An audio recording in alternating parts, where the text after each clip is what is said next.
संतों के सभी शब्द में शिक्षा समाहित रहता है। एक त्यागी महात्मा वन में रहते थे।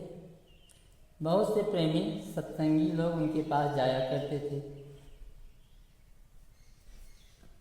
सबको अच्छी शिक्षा देते थे, सतमार्ग पर लाते थे, और जो जीवन का लक्ष्य है, जिस लिए मनुष्य जन्म लिया है,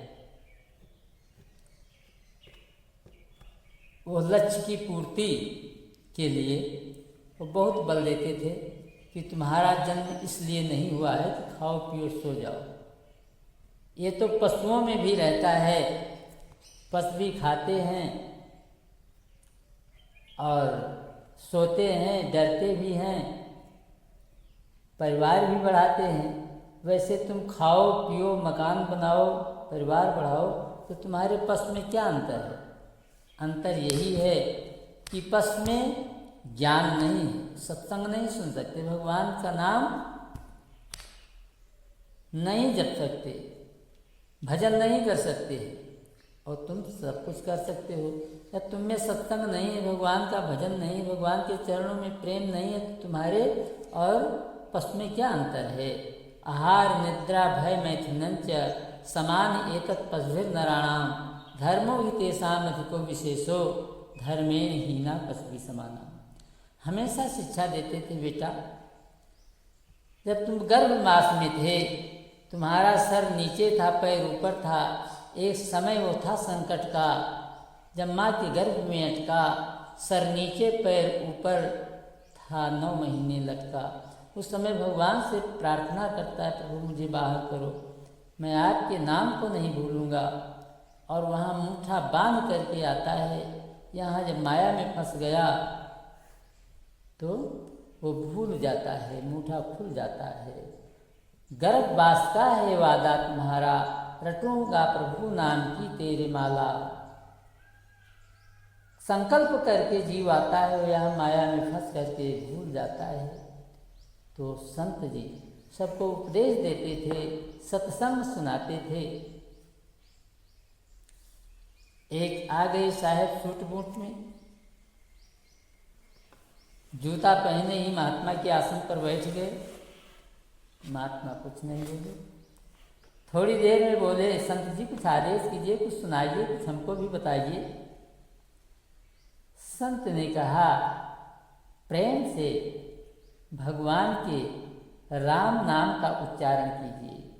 हमेशा राम राम कहिए, क्योंकि भाव कुभाव अनथ आलसहु नाम जपत मंगल दिस दसहु। इसलिए सबसे बड़ा राम नाम है, इसका जप करो। इसी से जीवन सार्थक होगा और जीवन का लक्ष्य राम नाम लेना ही। साहब ने कहा, इसमें क्या है? यह तो 2 अक्षर का शब्द है, इसे तो सब जानते हैं, कोई दूसरा बताइए। महात्मा ने कहा, चुप साले। जैसे महात्मा के मुख से निकला चुप साले शब्द सुनते ही साहब को बड़ा क्रोध आया और संत को मारने के लिए तैयार हो गए। संत भाग कर दूर खड़े हो गए और क्रोध से आंखें लाल हुई और साहब को 2 आदमी पकड़े हुए थे। और साहब बाबा को मारने के लिए, बिल्कुल मुझे छोड़ दो, मैं मार डालूंगा। फिर सिर के हैट को उतार करके संत को मारा, पुनः जूता उतार करके फेंकने लगे। संत थोड़ी दूर पर खड़ा मुस्करा रहा है, कहने लगे, देखो समझे कि त्याग कर रहा है, हैट भी फेंक दिया, जूता भी फेंक रहा है, और सब साहब को पकड़े हुए हैं कि महात्मा है, ऐसा गाली न दो, मत मारिए। कुछ देर में क्रोध शांत हुआ तो महात्मा जी ने साहब से साले शब्द पर कहने लगे। अच्छा, महात्मा जी को बहुत गाली दिया, बहुत गाली भी दिया, मारने को तैयार हुआ। तो महात्मा जी ने कहा, देखो बाल ब्रह्मचारी हूँ, बनता न बहन कोई, साला बहनोई मोय कैसे कहेंगे आप।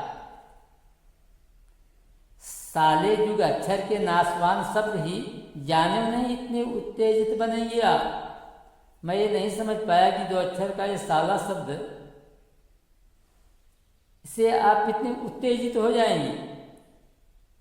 जब संसारी नाशवान साले शब्द पर इतनी उत्तेजना प्रबल हो गई, तो जिस दिन तुम राम नाम, दो अक्षर राम के शब्द का अर्थ जान पाओगे, उस दिन तो ये हैट बूट कौन का है जो साहेब साहेब कहते हैं, इस साहेब बहादुरी को तुम सूट कर दोगे, इसको भी त्याग दोगे।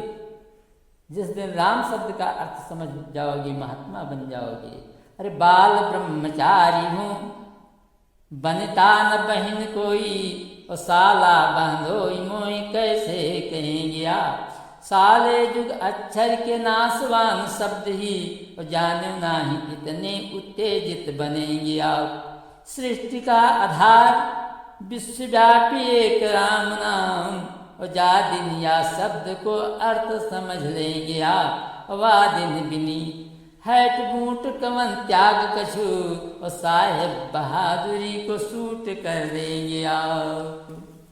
संत ने साहेब से कहा, तुम धन्य हो, मुझे ये अनुभव हो गया कि छोटे से सांसारिक शब्द पर इतनी उत्तेजना शरीर में आ गई। विश्वास है जिस दिन इस महान तत्व राम नाम का अर्थ समझ लेंगे, साहेब बहादुरी में गोली मार देंगे और सच्चे संत बन जाओगे।